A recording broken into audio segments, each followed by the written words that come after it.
சீனாவில் நடைபெற்று வரும் மனித உருவ ரோபோ விளையாட்டுப் போட்டிகள் காண்போரை கவர்ந்திழுத்து வருகிறது. அந்த சுவாரஸ்ய நிகழ்வுகள் குறித்து விவரிக்கிறது இந்த செய்தி தொகுப்பு. சீனாவின் பெய்ஜிங்கில் உள்ள தேசிய பனிச்சறுக்கு விளையாட்டரங்கில் 2வது சர்வதேச மனித உருவ ரோபோ விளையாட்டுப் போட்டிகள் கடந்த 22ஆம் தேதி பிரம்மாண்டமாக தொடங்கி நடைபெற்று வருகின்றன.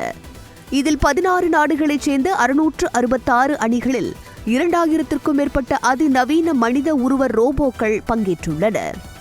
5 நாட்கள் நடைபெறும் இந்த விழாவில் 100 மீட்டர் ஓட்டம், கால்பந்து, டேபிள் டென்னிஸ், தற்காப்பு கலைகள் உள்ளிட்ட 51 வகையான போட்டிகள் நடத்தப்பட்டு வருகின்றன. இந்த ரோபோ விளையாட்டில் ஏராளமான சுவாரஸ்ய நிகழ்வுகள் அரங்கேறியிருக்கின்றன. தொடக்க விழாவில் 36 ரோபோக்கள் பியானோ உள்ளிட்ட இசைக்கருவிகளை மனித இசைக்கலைஞர்களுடன் இணைந்து வாசித்தது பார்வையாளர்களை ஆச்சரியத்தில் ஆழ்த்தியது.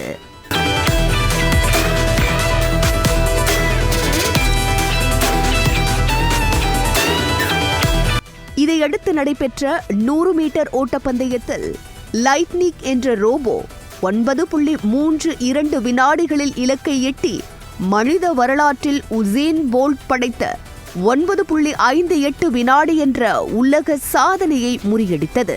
இதேபோன்று உயரம் தாண்டுதல் போட்டியில் ரோபோக்கள் 2.88 மீட்டர் உயரத்தை கடந்து மனித சாதனையை மிஞ்சியிருக்கின்றன.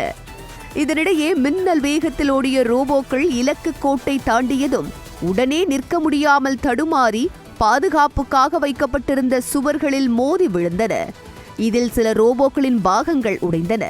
உடனடியாக 4 பேர் கொண்ட மீட்பு குழுவினர் ஸ்ட்ரெச்சரில் ரோபோக்களை தூக்கிச் சென்ற காட்சியும் அரங்கேறியது. குறிப்பாக ஒரு ரோபோ ஓடும்போது லேசாக தீப்பற்றியது. பின்னர் அந்த தீ அணைக்கப்பட்டதும் அரங்கத்தில் சிரிப்பலையை ஏற்படுத்தின.